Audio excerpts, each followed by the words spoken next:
interesting. I took it back, because right now we've got a new city manager who's talking about sort of building up our river corridor and all of that. And but I just kind of mentioned that if you want, a larger greater water presence, that we might consider those in-stream flows and potentially purchasing some new rights. And there were actually a couple of people in the room who said, no, don't do that. If you do that, then the water won't divert into the ditches that then they pull from. And I didn't understand much beyond that. I'm not literate yet. better informed than I was. But it just brought up questions about, like, if the water stayed over here and we go over here, would somebody potentially not have access to something? And I didn't, in terms of seniorities and all that, I just didn't know if that comment was a reality. That it could potentially impact our ability to pull water in other places.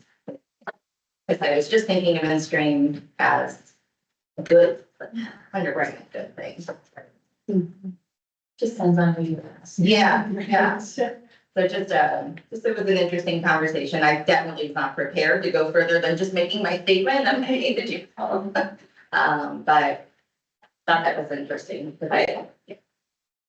Yeah, that's a good question. Like, if you do an in-stream flow right and if you have senior water rights that have to stay in the river and they're no longer, going over into a ditch, how does that affect other users' ability to pull? But if you have the senior water rights, That's what I was trying to map out. Yeah. It wouldn't matter anyways if that water wasn't there. If you were not senior to that. It just sparked a conversation. interesting. Any other sparks? Yeah. This is not something we've talked about, but there's a really interesting article in the Colorado Sun. I just asked here today about Manatee Springs. They have no water. Yeah. Where's the? That's right. Colorado is west of Parisburg. Is that what it's Come out to bathe? Yeah. Okay. Yeah, so it's like their Yeah. main water supply, like, too much sediment in it, and then they have like a secondary supply if there was emergency repairs, since they have no water. It's a canceled And school. and for like a week, potentially. Wow. How big is the population? It's small, it's like this little valley kind of west of Colorado Springs, but people will live in Colorado Springs, work there, it's very. And this is the time of year when their tourism really ramps up, Yeah. right next to Garden of the Gods and then there's some fun. Do Pikes Peak and Things there. Yeah. 4600. 4600. And so the issue was because of sediment, like water. Yeah, it was. There's actually fires there. Yeah. Good. Yeah, these are the things that our providers need to be thinking about. Thanks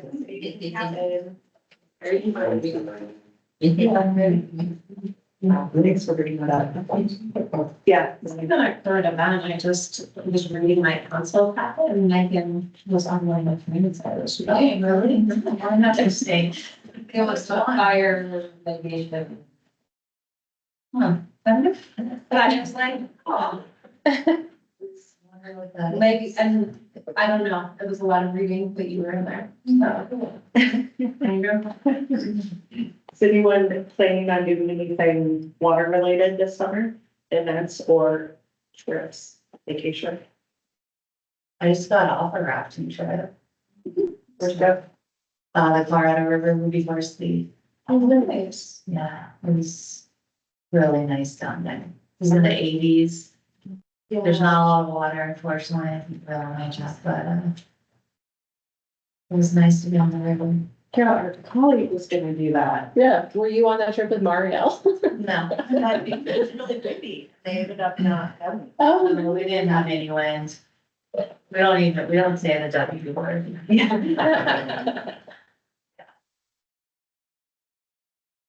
What's that? Where is that? You put in just outside of Grand Junction, and then you take out in Westwater, Utah. Oh, cool.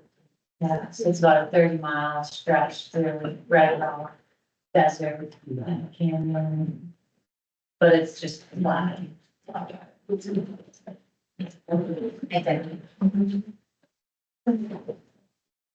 Any other fun things? It's not necessarily a fun summer thing, but last week, the Literate Learning Center just had two of our major events of the year. And both of them are water related. So one was the Children's Water Festival, put on by Central Colorado Water Conservancy District. It's one of two that they do. They do one in Adams County, right? And one in Griggs. And so we had 1,200 kids on site doing all sorts of water activities for the day. Yeah. It's chaos, but it's fun. And they got to see the water cycle in action. It started hailing right as they're getting on the buses. That was cool. And then on Friday last week, we had the award ceremony for one of our programs called Caring for Our Watersheds, where high schoolers basically write grant proposals for a project to improve the Cashlapeter watershed, and then they go through this judging process. The top 10 actually receive funding to implement their projects. And then for the award ceremony, they kind of present what they did and how they implemented it to judges, and they win prizes like cash money. So first place $50,000 for doing their project, and then their schools also received a matched amount of money for the students that were participating. So lots of water things going on in our world right now, and it's super cool, super fun. Do you, like, are the students seniors or like what level are they? It really depends every year. For the most part, they're juniors, I would say. We had some sophomores this year, but that's a little more rare. A lot of times, students are introduced to the program because teachers will require it as their like final project in December or something for environmental science or other science classes. I think most seniors are like, I'm not doing that on my senior year. So I think most of them are juniors, maybe some sophomores. Yeah, I was wondering if they're, like, if you follow their, like, what are they doing after they graduate? Yeah, I think that's But they're Kind kind of. of way into like water fellows. Yeah. Our program coordinator actually participated as a high school student, and then she went up to like the national competition and won that.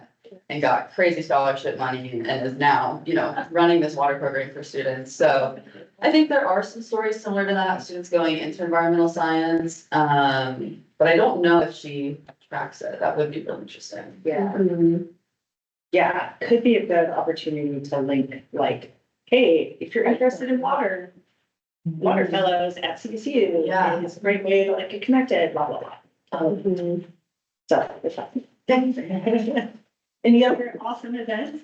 Thanks for sharing. I can shamelessly plug my, only sort of water related, to celebrate Walking Bike Month in Loveland on June 1st, we're doing Loveland Biking Trail Day at Farmers Market. The connection to water is we'll have our stormwater folks presenting about a couple of projects that they're doing out in Loveland, 287 Bridge Project, and the Highway 402 project, both of those involved big chunks of road. But it'll be a wonderful opportunity if you live in Loveland, if you find yourself wanting something to do on that Sunday. Lots of prizes, I think we have like 22 different leads of local businesses, all giving away different things, bike tune-ups, all that kind of stuff. So learn about some water, ride your bike there, get your bike tuned up, stop by the farmer's market, it'll be a great time. So, Is that connected to any major trails? yeah, it's gonna be at Fairgrounds Park, so that's right off the rec trail, Loveland Rec Trail route. So if you know where like the baseball fields are, down to Loveland. I think where the 287 curves around after Old Town headed towards Berthoud. So, yeah.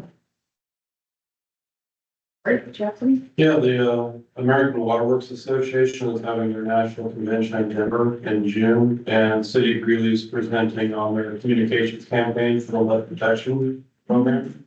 So that's kind of great. That's on my radar. I don't It's very utility focused. I'm not sure where to go, but, that's a good one, if you're a utility. Yeah, Expensive. yeah, It's like $1,000. that's the big reason. I was Per like, person. Is that Spur? no, it's Some place. I did not think that. Well, we did water and stuff.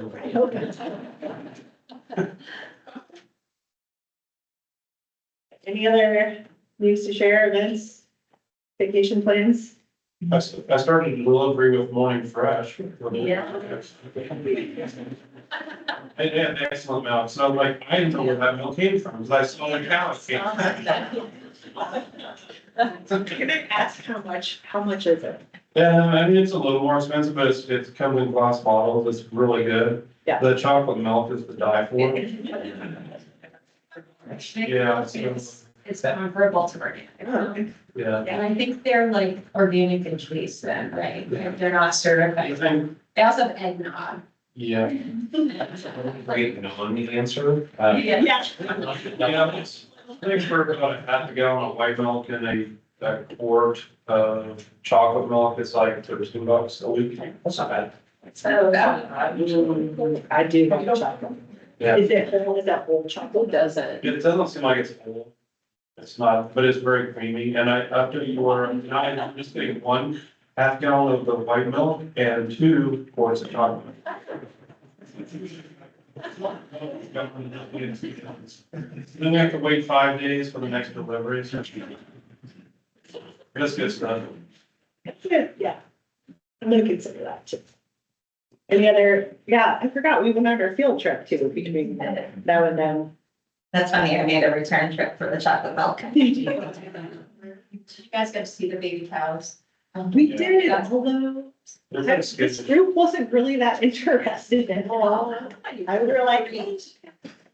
was like, All of that. I think people were, It's like, it was a longer tour than anticipated. yeah. Yeah, that was a lot of fun. Did folks enjoy that? Yeah. I was very impressed with the fact that, remind me of his name, owner, Rob, like engineered that entire facility himself. Like, what?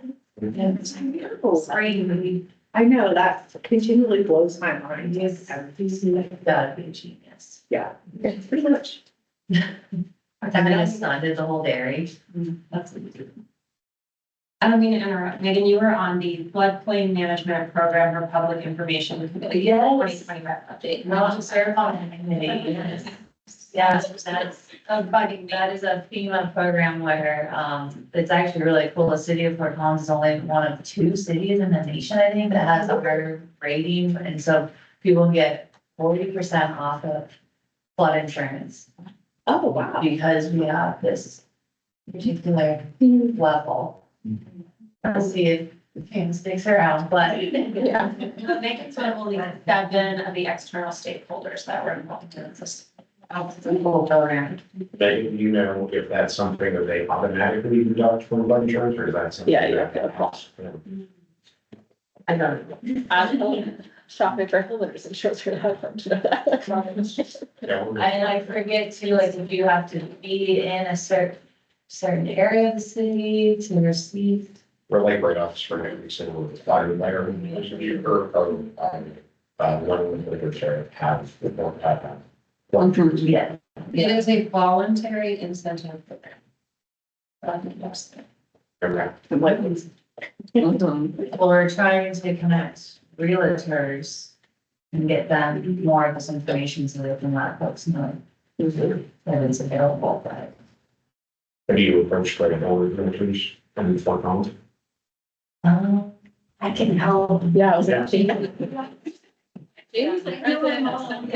Yeah. Tiffany is, she's the AE over at the Fort Collins board. Debbie Long is in Loveland, and then, yeah, Julie Jensen and Greeley. There's a couple of realtors on the program. Yeah, there's a couple of realtors on the committee, and then I know like city staff is kind of more involved in that aspect, so you'd have to ask them. As for the merge, I'm heading to DC in the end of May. We always pitch for the floodplain extension. Mhm. Yeah. Yeah, so. Yeah. Right, well, let's go ahead and get started.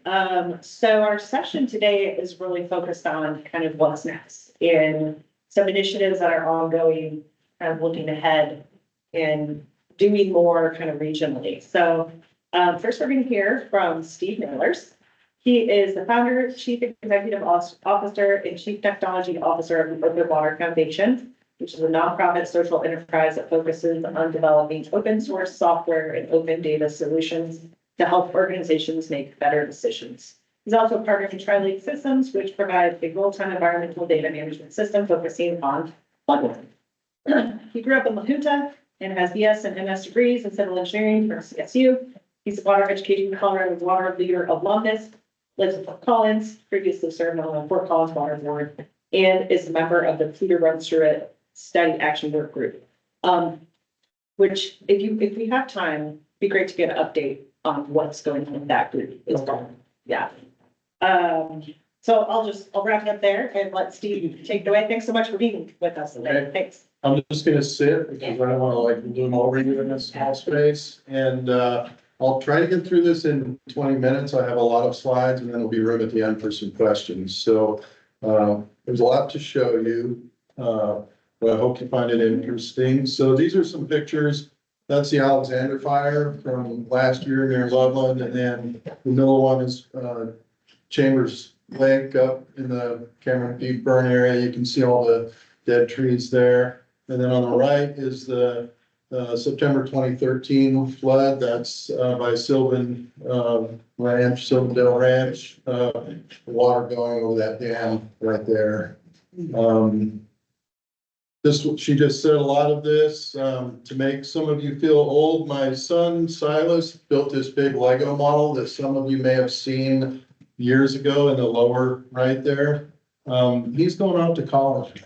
So I'm just gonna. Wondering what Silas was doing. What's that? My husband and I are always wondering, like, I wonder what Silas. Yeah, so he's going off to college. He will be studying chemistry and we hope that in 4 years, he will have a job waiting of some kind in that industry.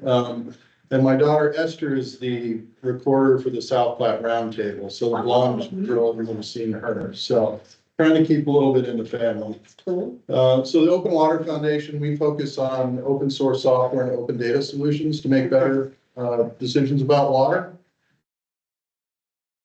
So the goals, I'm going to focus on giving you some data sources. You may already know some of that, but some of you may not. And highlight the importance of context, which I think you'll get after I show you a few things. Show you some information products that are useful and touch on interoperability of getting data from different places and turning that into useful information. And then community-based information. I hear a number of you talking about education and whatnot. I think that's a lot of the potential for data. And then water touches everything. You'll see some examples of that. I wanted to follow up on some of the things that were said. Related to Manitou Springs, so the city of Fort Collins Fort Collins Utilities, I should say, after the, I think it may have been the High Park fire, they were having a lot of problems with sediment. And I was on the water board and I think it was like $1 million was set aside for a sedimentation basin. So basically the water was diverted into this big basin to slow it down, let the sediment settle out, and then they took the water and put it in the pipe. And so these are things you might not normally have to think about, but it may be an investment that has to occur. And then in terms of the flood insurance, the company Trilinks, one of our clients is Roseville, California, which I think is the other one on the list of two that you mentioned, and they're often a case study. All right, so I use this a lot. At the bottom, we have data, which has limited value. You have to add context to it, and then ultimately it becomes information, and then ultimately you can use that for decisions. And I'll make the point that data and information are infrastructure. You know, a lot of times we talk about gray infrastructure, meaning concrete and whatnot, or green infrastructure, meaning the environment. But, I mean, anybody who's involved in paying for stuff knows that you have to pay for computer systems and whatnot, but that is something that needs to be kept up. So zooming, out a lot, I like to look at the World Economic Forum's risk report. They put this out every year, and they have a 2-year and a 10-year outlook. And the 2-year outlook, I don't know why it's getting cut off a little bit, but misinformation and disinformation, extreme weather events, cyber espionage and warfare. I work on technology systems, but yes, I have to buy cyber liability insurance and worry about people hacking into our flood warning systems. 10 years, extreme weather events, critical changes to earth systems, natural resources shortages, misinformation, adverse outcomes of technologies. So I think that's probably AI related, right? How's that gonna go? Cyber espionage. And you could also say, well, what other things are related to water, pollution, biodiversity loss, involuntary migration or displacement? I think if you look at the reasons for a lot of the immigration crisis that we have, it's because there was a natural disaster, a hurricane or drought, obviously political and other things, but many of these things touch on water. So I'd like to use that to keep things in perspective. So a little bit about measuring, actual collecting data. So how do we measure precipitation? Well, for the flood warning systems, there's a standpipe. It's a brown tube about 1 foot in diameter. If you drive on Mulberry and you cross the Cooter, there's the wastewater treatment plant there. There's a flood warning station right there that has a little wind sensor and whatnot. So on the top of that is a funnel with a screen to keep debris out. And I'm sorry, I can't use the pointer because it gets absorbed by the TV, but in the middle, there's a little tipping bucket. So it fills up and then it tips and lets the water go, and then it fills up and tips the other way. Every time it tips, that's a transmission of a certain amount of water. And we use radio and satellite and everything that we can. On the upper right, that's from Texas, and those are fire ants. And they're attracted to the electric signal, the electricity in the wires, and they'll get in there and chew on stuff and cause lots of problems. So, the challenges are you get debris in this. It could be leaves or birds doing stuff. Seasonal challenges, if that freezes up, then you can't measure the precipitation, right? So you have to heat it. Well, if it's out in the middle of nowhere and you have a solar panel, it's hard to get enough power to actually heat it. Vandalism, people like to shoot things or steal the solar panels and the batteries, and you have to maintain this. So it's surprisingly hard to measure things. Snow, as you can imagine, is also challenging. Typically, that's done with a snow pillow, which is kind of in the lower part there. So that's a big bladder filled with antifreeze, and then as the snow accumulates on top, it pressurizes that, and you can translate that into a depth of water, and then it's transmitted. That's what the SNOTEL stations are typically using. Stream flow, you need to measure the water depth, and then you convert that to flow, and you measure the depth with a pressure transducer or maybe a radar going down from the bridge. Once you have the depth, you have to develop a relationship to go from depth to flow. That takes effort to get out there and survey that. This is in the middle, that's on the Joe Wright Creek up by Joe Wright Reservoir. So if you ever park in that lot and walk down, you can see that. And then this is on the Cooter. It's by a diversion structure on the right. So some of the challenges are just getting a good location to measure it. And then if you have an extreme event, it'll change the channel configuration and take out your equipment. And how do you really estimate the flow at a very high level, right? So again, it's hard, it's challenging. Water quality, the big problem is you have non-point issues, fertilizers and chemicals and things that get in the river. This is from Old Town Fort Collins, and it just drives me nuts to see how much salt and de-icers people put, and knowing that that's going to end up in the river. And then my daughter, she played soccer at the University of Denver, and every time there was a snowstorm and we got out there and cleared it off, you have these rubber pellets from the field, which is basically microplastics. Little known fact, all the the tires that are on your cars you drive around, those things wear down and you get microplastics right in the soil and electric vehicles are heavier because of the batteries, so you get more tire wear. So there's always a complication. So working with data, the way I describe it is you have data sets, you have a workflow that processes it, and you have information products. So the data sets, quite often we're dealing with time series. So it has a time or a date and a value, so you can see trends, right? And then at the end, we were also trying to produce indicators, which are a summary, so you can very quickly look at it, right, and make a decision. And then stories are taking all of that and putting it into something that you can connect with people. All right, so I'm gonna get into some specific data. It's a little bit faded, but this is the drought monitor product, and I put links on here, so if you distribute the presentation, people can get to that. So the drought is pretty important to have that data, but context is also important. So this is a snapshot showing, hey, Colorado's looking pretty good, but the whole Western United States, not so good, you know, from a few years ago. So you really need to understand the context, the spatial context. And then, of course, water is one of the most interesting things because it moves around, right? So it can start off in one situation and downstream, it's a different situation. So whether that's water quality or quantity. Snowpack is important. This is a tool based on the SNODAS data set.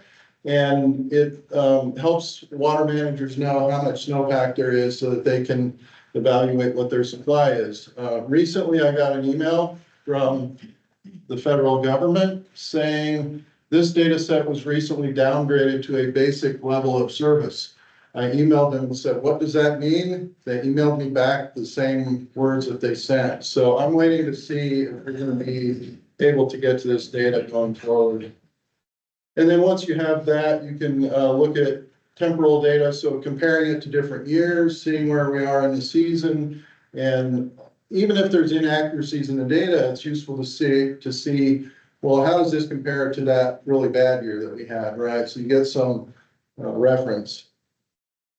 All right, so let's say we look at daily maximum temperatures. This is the weather station over at Colorado State University. If you've never noticed it, it's kind of between the parking lot as you walk towards Moby Arena there. And this has been going since the 1800s, 1890s. So there's a long record here. And what the oldest is at the bottom and the newest at the top. So what you can see is that it has been getting warmer, okay? And the big point I want to make is if you're looking at something like consumptive use for crops or even watering your lawn, the longer it's warmer, the more water it's going to take, okay? And also, we're getting warmer days in the winter months. So that impacts snowpack and you know, things that you wouldn't think would be impacted. Yes, it's hotter in the summer, but it's also warmer in the winter. And if we look at the daily average stream flow, this is at the mouth of the canyon of the Poudre. And the orange represents low flows and the blue is high flows and yellow is in between. So what you see is that in the 1880s, long ago, we had more days of kind of mid-level flows, and now it's more constrained. Now that could be because we're using the river basically to deliver water and there's a lot of control of the river. Could be climate change, could be various reasons, right? But that's the reality. And the environment, I heard you talking about that, the environment's gonna see that impact at different times of the year. I'll point out in the upper right where that circle is, that was 2013, the storm we had in September, which was an unusual time of the year to have a storm, and it was a soaker, right? It wasn't like a thunderstorm that was one afternoon. So what do you notice from that is that one storm provided 2 years of flow in the river. So that soaks in and it takes a while to get back to the river. But that was, you know, quite a storm for a number of reasons. It provided water supply for 2 years for all of your utilities. And one point I'll make is with climate change, we're going to see more of these storms that are more intense, larger, however you want to describe it. And we need to be thinking about how do we use that for water supply and not just let it go down the river. But it's flowing over people's septic tanks and there's, oil and all those water quality things. So how do you take that and use it for water supply?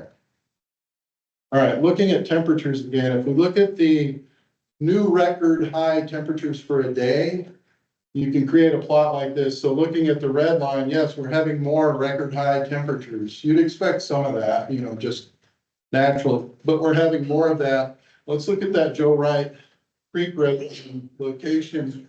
It's a shorter record, so it's a little bit more pronounced, but we're still getting those higher temperatures. Again, if you look at that data, some of them are happening in, July 4th, or whatever, but many of these new record high temperatures are in winter. Okay, and that's having an impact on snow. Throw in wildfires, you have less canopy, so the sun is shining on that snow more directly, it's melting off, you have different timing of the water. All right, so let's go through a little story here. Some of the links to data are being cut off here, but they are in the presentation. So more growth is going to be more water demand, right? Well, everybody's becoming more efficient, some faster than others.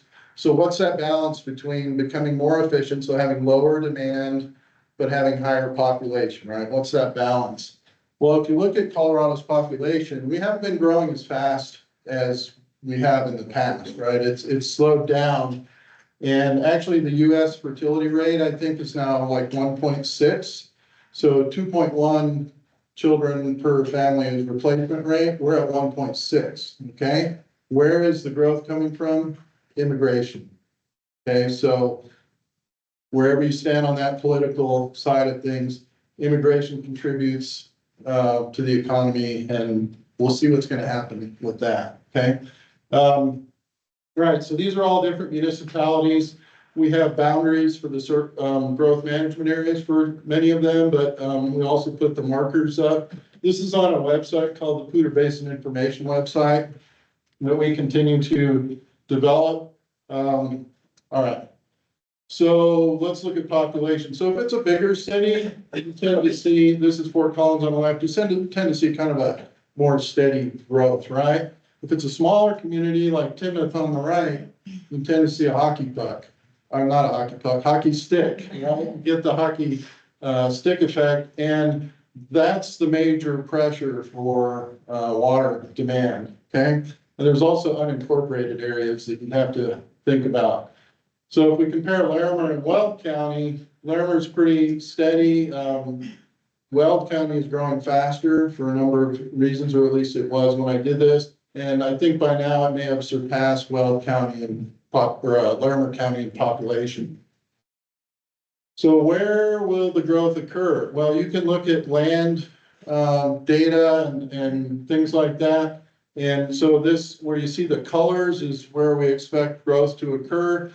Montava was a big development in Fort Collins. I don't know where that stands, but they were having some trouble finding water supplies, and They're still working on it. yeah, still working on it. I mean, some of it was pretty creative to the point of like, I'm not sure that's gonna work. And we have other communities, down the I-25 corridor that are going through all this. All right, so water providers are competing for water. So all of these is water provider. So it's a utility or a water district. In the Denver metro area, Denver Water is a wholesaler, so they get the water and then they distribute that to different suburban water providers and whatnot. So it's a little bit of a different situation. Up north, we have some pretty big water providers, different water districts, and Northern Water is a wholesaler, and that's moved from agriculture to municipal, you've probably heard. So some similarities, but differences. But these folks are competing for water, okay? Where is it going to come from? Mostly agriculture, right? So these are irrigated parcels in the area, and where I've circled that's those areas where the growth is probably going to occur. So it's going to be by and dry, right? And there's going to be effects from that. If a city annexes agricultural land and a developer builds housing a mile away from the city because that's where the land is, well, now you have infrastructure costs, transportation, pipes, all that stuff. So it's not just the water, there's a lot of stuff, schools, all kinds of things. So water, about 80% or more of that still goes to agriculture, right? So again, that's the water supply, unless it's trans-basin from the Colorado River or some folks are trying to use groundwater, but that's not sustainable a lot of times. Look at Colorado Springs. Some of those folks are getting in trouble with that. All right, here's some major water projects. Greeley was going to do a dam on the Poudre by Seaman Reservoir. They decided their, permitting was not looking good and other reasons. So now they're doing an aquifer storage project up by the Wyoming state line. Halligan is Fort Collins. So I was on the water board for 10 years. Didn't get through. That was like 5 years ago. Still not there. That's for 8,600 acre feet of water for like $200 million. It's the craziest. It should be a slam dunk, right? And it's not done. I'm actually wondering if the Trump administration is going to go through some of these projects and say, just greenline that, get it going. I don't know. NISP from Northern Water is moving forward.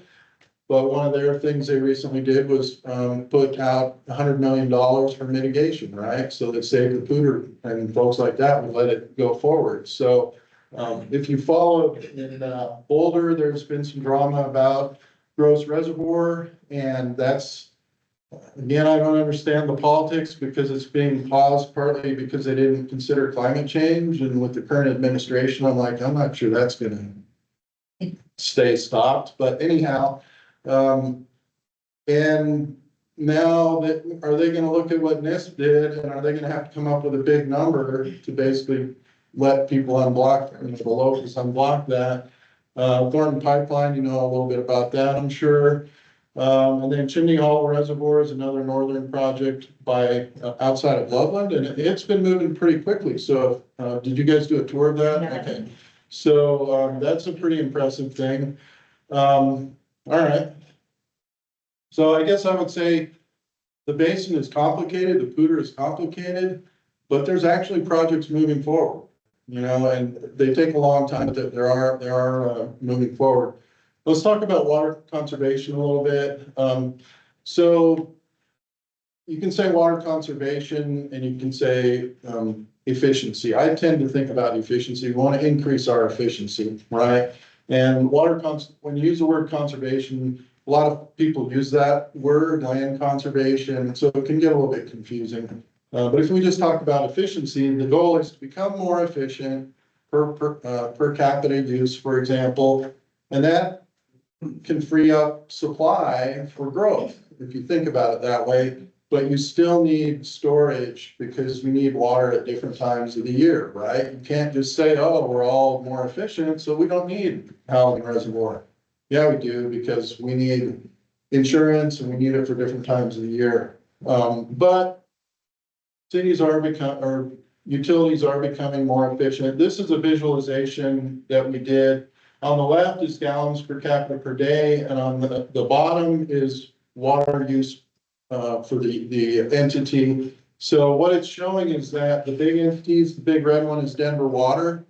It supplies water to about 25% of the state's population. It's the most efficient. They use the least amount of water per person, okay?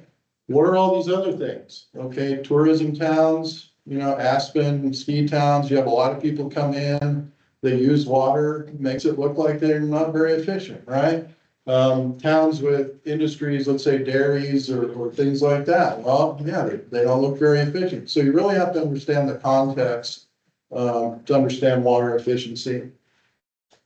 Wildfires and floods, we've been talking about this. This is the Poudre Basin, and the colored areas are where we've had wildfires in different years. In the middle, the golden area, that's the High Park fire. That was the big one from whenever, 10 years ago or so. And then we had Cameron Peak on the left. And a little bit farther to the south, the green area is Rocky Mountain National Park. And there was the East Troublesome fire, which blew up very quickly. I mean, it moved like 50 miles in a day or something crazy with the winds that we had. So the point is, again, we have had wildfires in our source water supply areas. And that's what you folks at CPRW are doing and other people. So it's a big deal. This is a page where you can link over to our flood warning system and you can get real-time data on those areas. And we've added a number of stations that we didn't have before. And that's useful for other things like understanding water supply and operations systems. All right, so where we're going is to add indicators. This is a product that's kind of been under development for a few years, but the idea is a decision maker, let's say you're on city council or something, you can go to this and say, well, how's it looking? How's our storage? You know, there's things on here like water security. How much of the water rights are owned by entities in our basin compared to Denver owning water rights in our basin? Okay, things like that.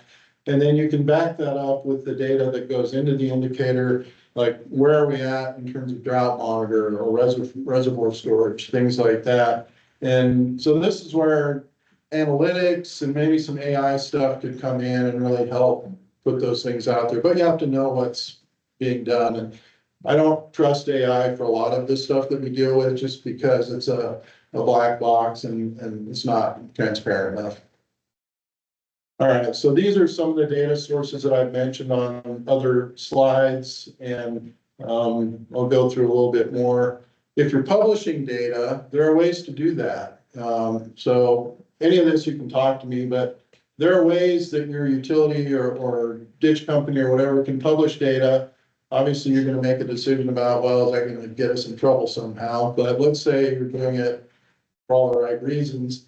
Technologies now allow this stuff to be published pretty easily. So this is the municipal water providers. That's a data set that we put together, and we put it out there as open data. The state of Colorado has something called Colorado's Decision Support System. So they have lots of data available. There's also the Colorado Information Marketplace. They have water data and business data, lots of other things.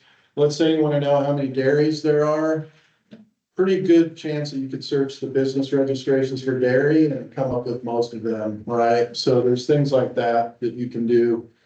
And then we've developed tools to allow interoperability or integrating the data from different sources and developing information products from that.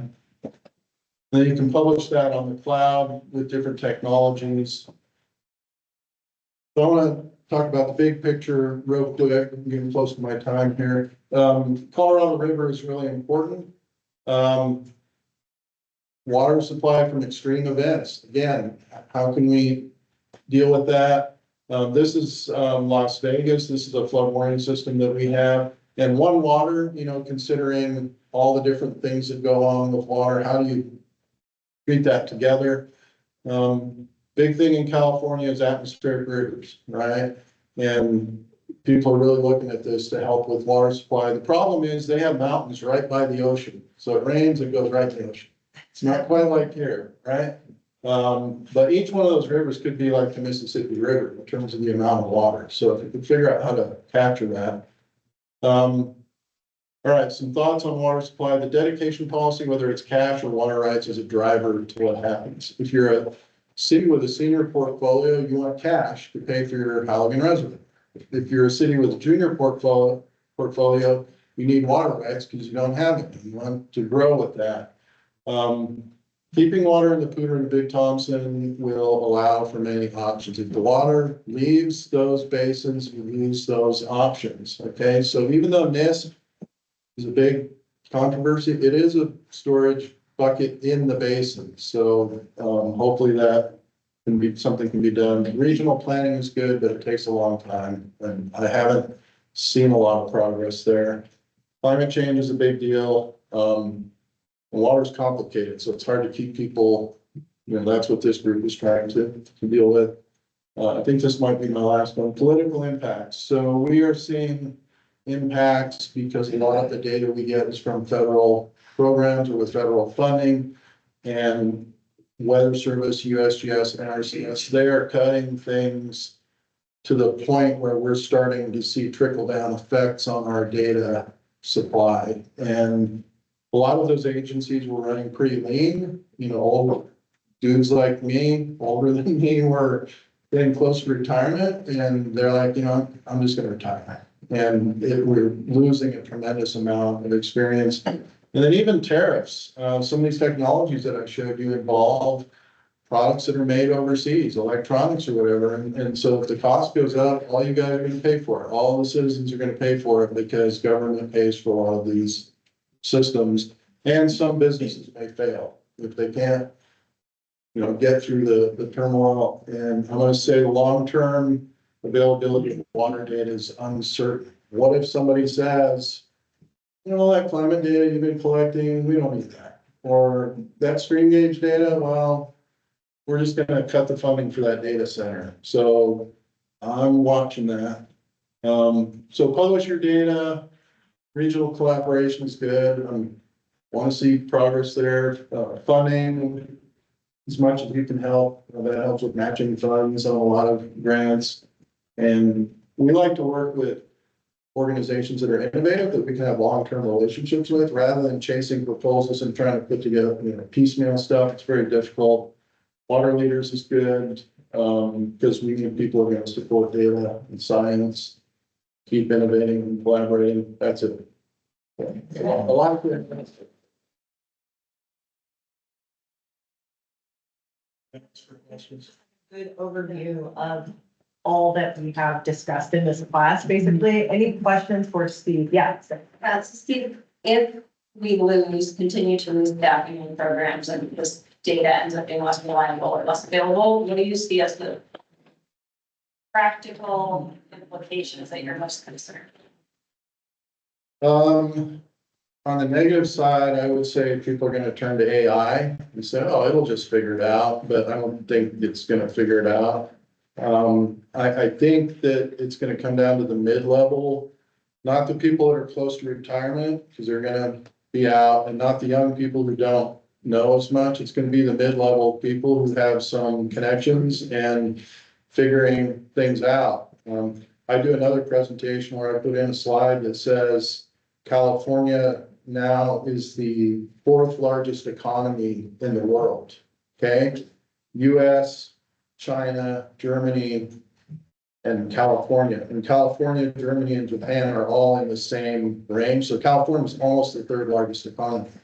So I'm watching California to some degree to see if they can do state programs, if federal doesn't work, but they have their own budget problems. Even with $1 trillion budget, they have shortfalls.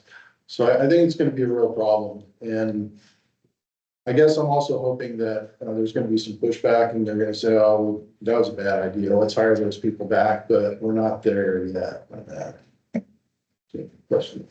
One of the data sets I've been looking for a while are the water provider boundaries, not just municipal, but like all the water systems. Yes. You have that data, or is anybody in the state? I have some of that data, but the problem is DOLA collects boundaries for special districts, but they don't collect boundaries for utilities. So you have to go to every utility and get their boundary and merge them all together, and it's a big pain. So that data set does not exist currently, because we are also interested in that. Yeah, I've been working for some counties and literally going into subdivision records and making that hypothetical boundary. yeah. And that's where I talk about publishing your data, because it's not that hard to publish your data. You know, people are like, oh, we don't have a data person, we can't publish our data, or we only have a part-time GIS person. No, it's actually not that hard to publish your data, so I can help with that, but you know, it's a case-by-case basis for 200 water providers. We'll hear about Lamar County, but our team helped create the layer for Lamar County, so we should share it out. I don't know if you're familiar with it or have seen it, but Codex from Colorado State University is where we send a lot of our data sets from the conservation side. I mean, so it sounds like you're familiar with it already. I'm familiar with them. The universities are not the easiest people to work with. Okay, this is. This is you sign up for an account and I believe that you should have access Yeah. to all of it, so. Yeah. It's where we send all the data from the conservation side. Yeah, we can always do better with that. When will your water indicator summary dashboard be? So I actually got funding to do the same kind of thing for 4 other basins, and so we're trying to do the whole Front Range similarly, so, hopefully this summer I can get that to a point where it's more useful. I took over ownership at Trilinks last year, so I've been dealing with business things and all kind of crazy stuff starting out. So, That would be an amazing yeah, tool to yeah, have. Yes, yeah. yeah. Is the data that you were showing us today, is that public facing or is it a subscription where you, Public. Everything we do is public. do you have like main URL where you can go to link to all those?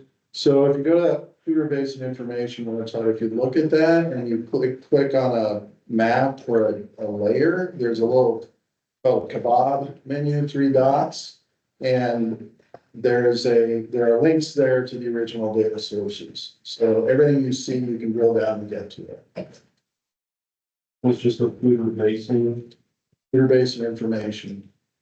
And there are similar things for Big Thompson, St. Vrain, Clear Creek, and Boulder Creek in various stages. Yeah, I want to follow up with you, maybe a separate conversation and connect you to colleague Jessica Thrasher, who's working on water quality issues for mobile home parks and like issues with data access Yeah, and like water testing data. yeah. So let's talk. Yeah, well, you can imagine you have water people and they're not tech people, and you have tech people and they're not water people. Somebody, they don't talk the same language, they don't get paid from the same budget, that's one of the challenges as well. Yep. Yes, but I'll stick around, I'll be around at the break and lunch, so. Great.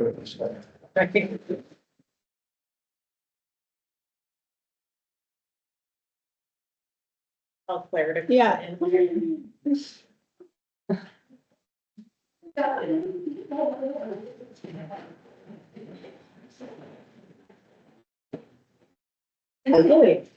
Hi, Sam. you're gonna have to do a limbo to get. Oh, okay, good. Really, first. Oh my God, pushing the outfit. Great minds think alike. Hey, everybody. Hello. I'm like looking at faces. I'm like, I know some of you. It's so great to see you. Hello, nice to see you guys. All right, so our next speaker is Claire Bouchard. Did I say that correctly? Yes, perfect. So she is the engagement consultant for the Community Foundation of Northern Colorado, which is now the NOCO Foundation. She lived and worked in Northern Colorado community for 20 years, focusing on community engagement and increasing access to services for all residents through strategic communication and philanthropic grant making. Her work across sectors and layers of the community has fostered a deep understanding of how our community works, where the challenges and opportunities lie in solving some of our community's most pressing issues. She graduated from Water Literate Leaders in 2023 and the Leadership Northern Colorado class in 2021. Thank you for being with us today. Hi, everybody. Yeah, gosh, it feels like just yesterday I was back in your seats learning so much. Like, are your brains just exploding with information? And I'm sure you're so much fun at parties now, right? You're like, can I tell you about water? You know, I do that. I know my friend's like, oh God, here she goes with the water conversation again. But it's kind of dangerous and we know just a little bit, right? Because then we get curious and then we can ask questions and we come from a growth mindset. And I think that's so important when we're trying to solve community issues, to be curious, to be vulnerable, and to really just get to know our community better. So I applaud all of you for taking time out of your busy days. I know you all have other jobs that you're doing, and to take time to take this class is really going to pay off in the future. And in my regard, it has paid off in that I lead a group that I'm going to talk to you guys about in a minute about the NOCO Water Alliance. That is a regional water convening group. Do I have a PhD in water? No. Do I know how water gets from my tap to the river? No, I have no idea. But I love it. I love the river. I love our waterways and our watershed. And I just think it's important work. And I'm also on the Coalition for the Poudre River Watershed, where Megan works. And so I'm on their board of directors, helping with engagement and fundraising and just kind of looking at things from a public relations viewpoint. Because again, I'm not an environmentalist or science specialist, but I think that's just goes to show that anybody that has any background can play and work in the water space. And thank you, Karen and the Colorado Water Center for co-hosting this with the NOCO Foundation. So, okay, there's my preamble. I didn't have any notes on that. I was like, well, okay, so we're going to talk about the Northern Colorado Water Alliance. Show of hands is, do some people know about this, right? Like, I don't know about it. So a few of you know about it. Okay, great. So I thought I'd go over kind of like where we started, what are some of our principles that we're working on, and then some next steps.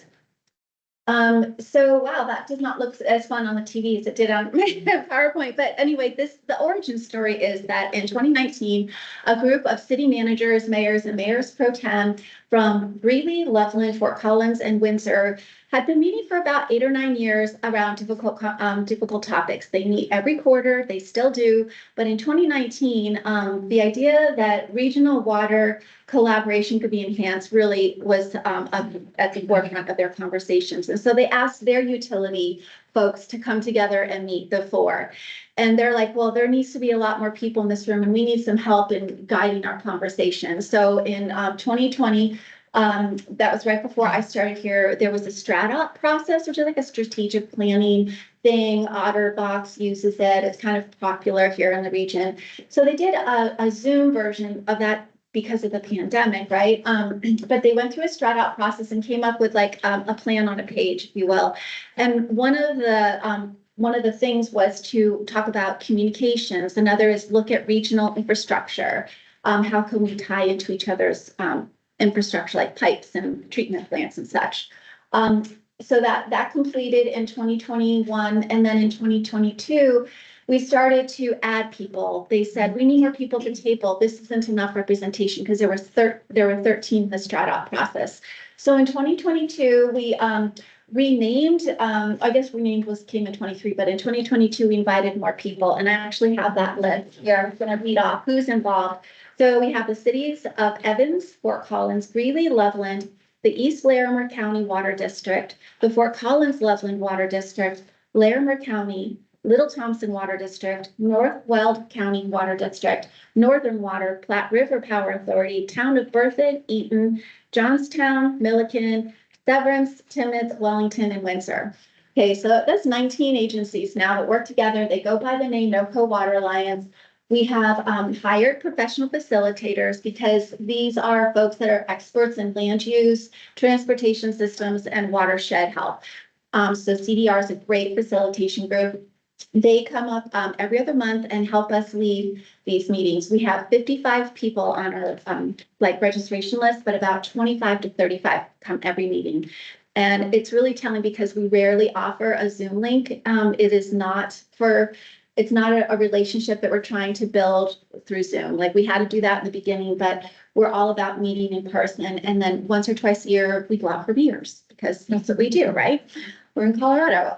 So anyway, the Alliance now is working on a shared group of principles that is really based on intergovernmental agreements. And I'm sure many of you know what that is. It's really just a formal way to say we're going to work together nicely in the sandbox. And that is new for our area. It has never been done. We've never had a watershed or watersheds kind of agreement, which is funny because this is the home of Western water law, right? It started right down the street for the whole Western United States. And we haven't had any kind of collaborative agreement before. Many other watershed and basins do. And so we've been modeling these principles after those examples. But before I get to the principles, I thought I'd go over some of those original collaborative communication points. So this is a group of communication kind of speaking points, if you will, that the Alliance can use when they're talking to their boards of directors or they're talking to their councils or their water boards. And it really comes down to that these meetings that they come to are very important. They're unique. There are other water meetings that happen in the region, but this is a different one in that we have water districts, county government, Flat River Power Authority, they don't really have water, but a lot of their communities that they serve have water and they care about energy, and water is energy. And so Flat River Power Authority is a big partner in this work.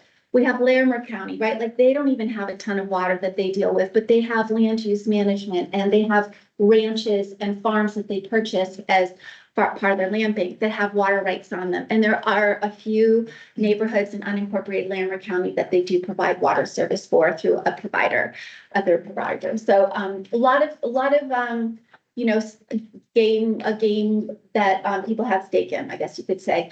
One thing you probably didn't notice is we do not have Weld County participate. So we have asked Weld County government to come and participate with us several times, like a couple times a year. We call over there and ask, and they are not ready to participate yet. We keep Scott James on our contact list and he gets all of our notes and he's like, that's all I can really handle right now. That politically is just not in their interest, I think is how he tells me. So we do not. That's what they say about us, so, right? Yeah, I'm not taking it personally. I see a trend there. But man, City of Greeley, they are such good partners, you know, City of, Town of Eaton, City of Evans, like, man, they are at the table. Let's see here. So we're really working on trust relationship. And we're working on, telling each other things like, hey, you just messed us over with that 1041 law, Larimer County, please don't do that again. And it's much easier to have that conversation when we're sitting like this. And this, sometimes we'll put our tables in pods, so they have to work in small groups. Otherwise they're in a big U like this, so they look at each other. We do have different types of water providers that have different levels of involvement with land use code. And there's this whole intersection with residential and commercial development in water. You know, I don't know if you're familiar with the NOCO Foundation's intersection report that we put out last year, but it underscores the intersectionality of all of these things. We can't just design water plans in a vacuum, or how we're going to develop neighborhoods, or how we're going to build out school district sites. Like all of those conversations have to happen together because everybody's affected. While each expertise is worried about what they know, it really takes groups like this, graduates of these kind of programs, that say, hey, have you thought about how this intersects with this other thing? Like, let's just take a pause and maybe get some other partners at the table. And so we know that water is driving the cost of housing. I'm sure you've heard that lecture already. So that's kind of some of the communication points that they're using out and about. And then I thought I would do a little recap of how our meetings are going. And like some of you may have been in these meetings, but they're very arduous. They are slow. We take 2 steps back regularly. I have the town manager of Windsor calling me, Claire, what the heck with that meeting? Like, we just went back a whole year. Why are we back here? And then we'll talk to other leaders and be like, this is long-term work. This takes so much trust. This takes so much time to build rapport. And so we are moving forward very slowly. Also, I would like a bingo card of water pens because there's so many. It's so fun in these meetings for that. But we're really working on a consensus scale. We know we're not going to get everybody kumbaya on everything that we're approaching water collaboration with. And so we have a scale that we use, and it's very much kind of like thumbs up, thumbs down, thumbs sideways, but more scientific. And then we're monitoring that, and we're taking data and looking at that across time, like how are we doing with consensus building? Because we have some folks in the room that have different water right owners, and they have different priorities in this work versus like a city municipality that is maybe providing storage and treatment and delivery, whereas the water districts are not. They have ditch companies as owners and things like that. And then we're making specific edits to this document around regional principles. So they're not fully baked, so I can't give you a copy yet. I'm so sorry, but I thought I could walk you through some of it. It is very much a legal document. We have a lot of whereases and some resolves, but basically we start out saying we are a group of water providers that have different challenges and opportunities regarding the protection of water. We know that our high quality of life is very much tied to the health and well-being of the communities and the opportunities that water provides, and that water is a building block of the economy. And this kind of conversation stemmed from, and I don't mean to like repeat things you might have heard, but You've heard about the Thornton pipeline, right? You've heard about our Aurora buying water from a ditch company in Windsor that no one knew about, and it was passed on a consent agenda at the city of Aurora's council meeting. Millions of dollars worth of water they bought from Larimer and Weld County. And we don't want to have that happen again, because when water leaves our area, so do opportunities. We can't tap into that water fund, because we've got to use it. Someone else is going to use that water to build a water park in their neighborhood, to provide housing for 1,000 new people in Aurora, in Thornton, not in Larimer, Weld County. That's lost opportunities. That's lost housing stock. All of that matters. And so we're trying to say we care about that. And that this is actually, when this is final, this is floated down to these communities. I'm serious. We are taking this document to Denver Water, Aurora Water. We are taking it around. We're not sure of the timing on that yet, but there will likely be like a road show, like, hey, we just want you to know we are united. And if you come up here to get our water, we are watching you. Basically, it doesn't have a ton of teeth, as one of our providers said, but it does say we are locked arms. And that's much harder to break through than someone just standing by themselves, right? So really the intent of the Water Alliance is to utilize this collaboration partnership to avoid harming communities within the region. And that if there is water transferred out, there's going to be some kind of mitigation. And we don't know what that mechanism looks like, because it could be anything, it could be everything, we don't know. But we are saying there will be mitigation that happens to the organization taking water out of our region, more than a hand slap or a stink eye, it's gonna be serious. So then we go into a bunch of resolves, and each organization will be named in these sections that they will commit to protecting the quantity of water in northern Colorado by retaining water for this local beneficial use and discourage further transfer of water out. And we say the Denver metropolitan area. And then we resolve that where water must be transferred to the Denver metropolitan area, those are going to be offset, those impacts will be offset. So we have private water right owners that are willing to sell to Denver. And they may or may not be in our room when we meet, but we have to at least have something that says we care about this work. So anyway, so the last one is about, we're not trying to harm each other. That was also a big point we've been talking about a lot. Like if we say there's going to be mitigation, does that mean you're going to mitigate against us because one of our ditch companies sells water right to Denver metro area? Are you then going to harm one of our water districts? So there have been a couple times where that expression, like whiskeys for drinking, waters for fighting. I swear there have been at least a couple times I'm like, oh wow, I hope we all get out of here alive, because the tension and the motion gets really high. But our next steps are to review and confirm the last set of edits and confirm the direction for this consensus scale.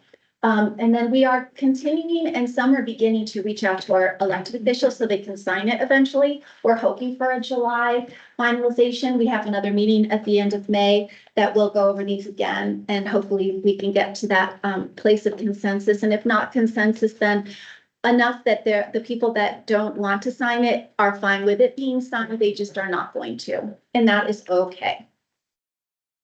Anyway, so that's where we are with the NoCo Water Alliance, and I think, I don't know, do you guys have any questions, or I'll try to answer them?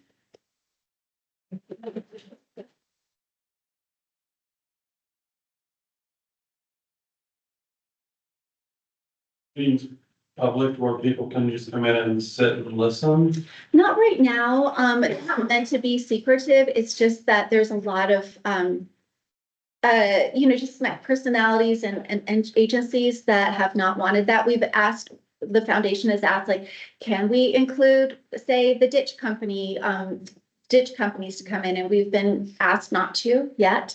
We've asked them, can we bring in like the chambers of commerces? We can look at this from a business standpoint and business representation. They're not quite there yet, but I think we will get there. That it's more public and more open. But right now they're still building that trust. I work with the city of Greeley's, I do communications for water and sewer, so Nice.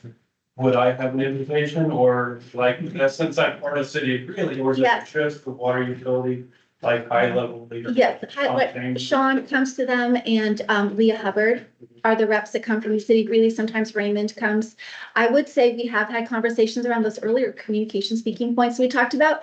For those of you in the communication world like me, how many times we write speaking points and remarks for our partners and then they don't use them? Or then they ask a year later, do we have speaking points on this? And I'm just like, yes, you do. But so we actually just had a conversation, like, what if we bring in our communication staff, peers and friends and kind of do a train the trainer thing, like here's what we're talking about. Here are some agreed upon communication points. How can you use them in your world? Because to your point, like, I don't think Sean and Leah are really thinking in that way about how to use them every day, but you would. Listen, I can talk to the two of them, Yeah. maybe can I tag along? Yeah, Like, or like to let me know when that meeting comes up, when the communication people are going to attend. Yeah, I think that's a good next step. Mhm. Yeah, Did you say, Northern Water is involved? uh-huh. All right. Yeah. Yeah, and that, I don't mean to speak for Pat Wells or Brad who attend, but they're in a tricky spot, right? I mean, they're like the big elephant in the room. And they have to tread lightly, and they do it really well. They're very, very professional and they have their own agenda and they've been very clear about what their agenda is about retaining water because it puts less of a strain on the CBT shares. So they tread lightly, I would say, and they're very good partners and they bring good ideas to the table for other people to consider. Yeah. Will there be a point where you'll bring this to the public, like you've got it I hope buttoned so. up enough to where like, hey, this is, Yeah, it seems like the public should know, yeah, I know, it's tricky. stand behind possibly if they're doing it. Yeah, I think that's something we've been sharing with them too, the facilitators, the NOCO Foundation, like this work is really important and people should know about it. It's complicated. That's why you've been here for 9 months. There's so much to unpack around water. But the more classes like this and like when we were partnering with Larimer County last year or 2 years ago to do something similar, for this group was a public 4-session, free class to the public, like the more the merrier. So I hope we get there, Megan. Or even like internally at each of these organizations, Yeah. they should be doing some communication and outreach and training. 'Cause Yeah, you're yeah, gonna need those folks, right? exactly. To stand behind. Mhm. And I think that's why we're trying to think about like, when should that meeting be that we bring in our communication teams? Yeah. Mhm. Ron, So what, sorry, I think we're Oh, I guess my question is, this is all nice, and I'm from town of Windsor, so I understand a little bit about what's going on. yeah. But when you're talking private property rights, Mhm.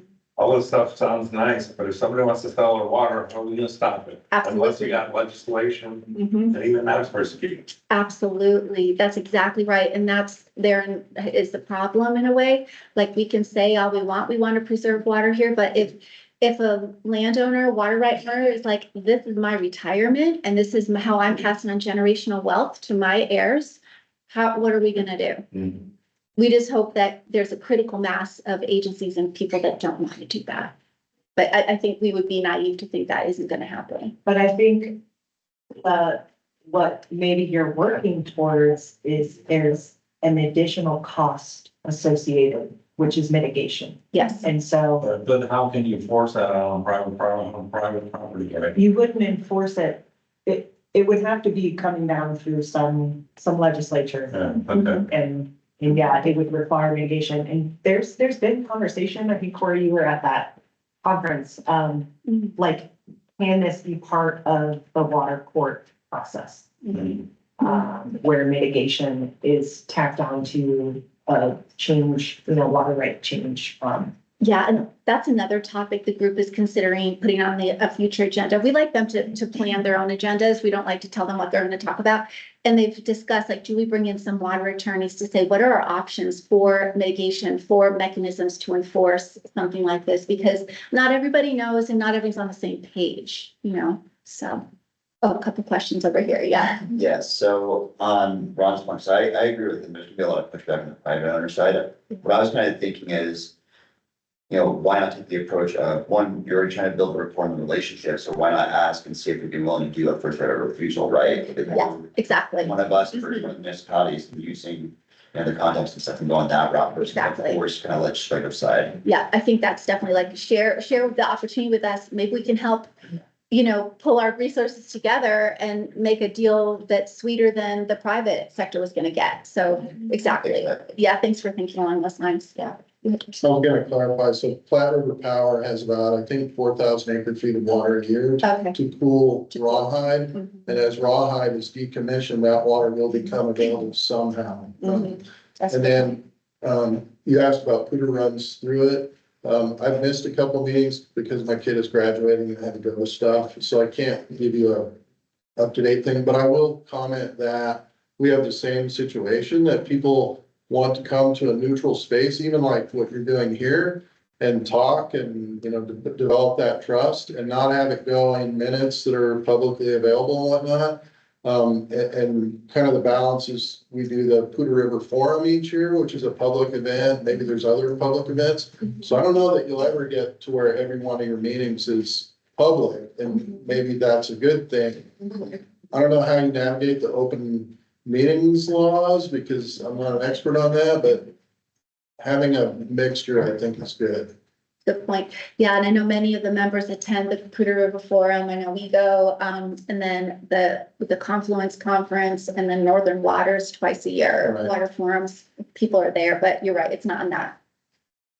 Thanks, so we have some questions here. Is there an ongoing engagement effort with land owners and water right holders to encourage them to keep the water local? So, Paul works on my team and him and his colleague, they're spending decades building relationships with people who are expected to sell their property in the next decade, 20 years, 30 years. So that maybe it doesn't become just about money, but it becomes about legacy as well. So I don't know if those are ongoing efforts to identify who those people are. I don't have a solid answer, but I will say the foundation, the NOCO Foundation started a program 2 years ago called Acres for Impact.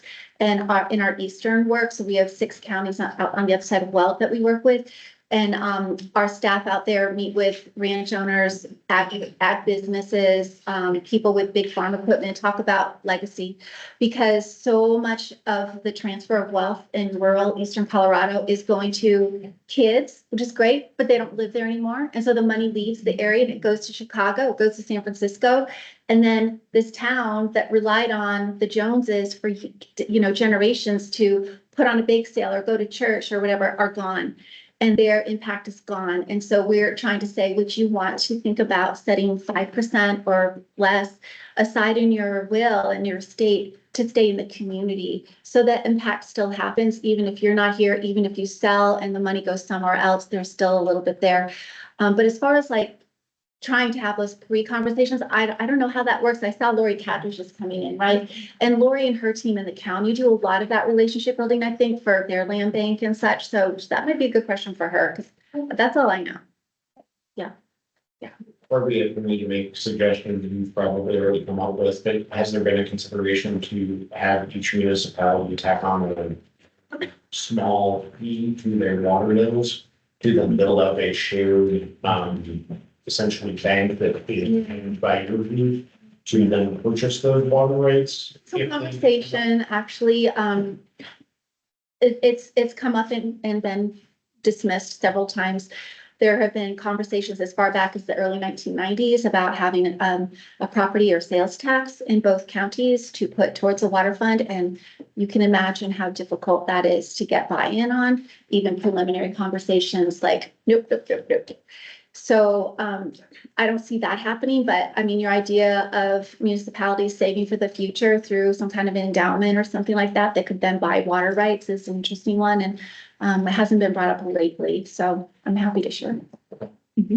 Just one more. Yeah. I know in the mission or principal statements, education was part of that, and I'm wondering, what does that include, or what is the vision for that? And do you anticipate partnering with the water center or? Yeah, I think that would be amazing. Like I was saying, we're thinking about what does a roadshow look like when we go and show people this document and talk about the principles as they're written and just the overall feeling that our area does not want more water leaving. Like we need our own opportunities and economic,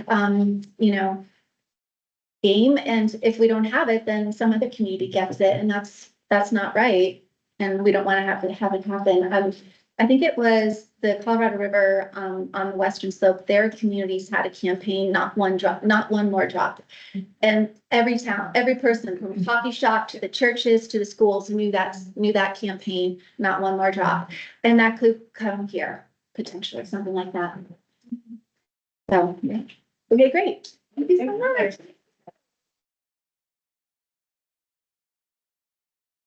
Just kind of stay and cover the back. Please do. Yeah. All right, so we have a short break. We're gonna be, back in here at 10:40 and we'll hear from Laramie County. So use the facilities, get some coffee, and we'll be back at 10:40.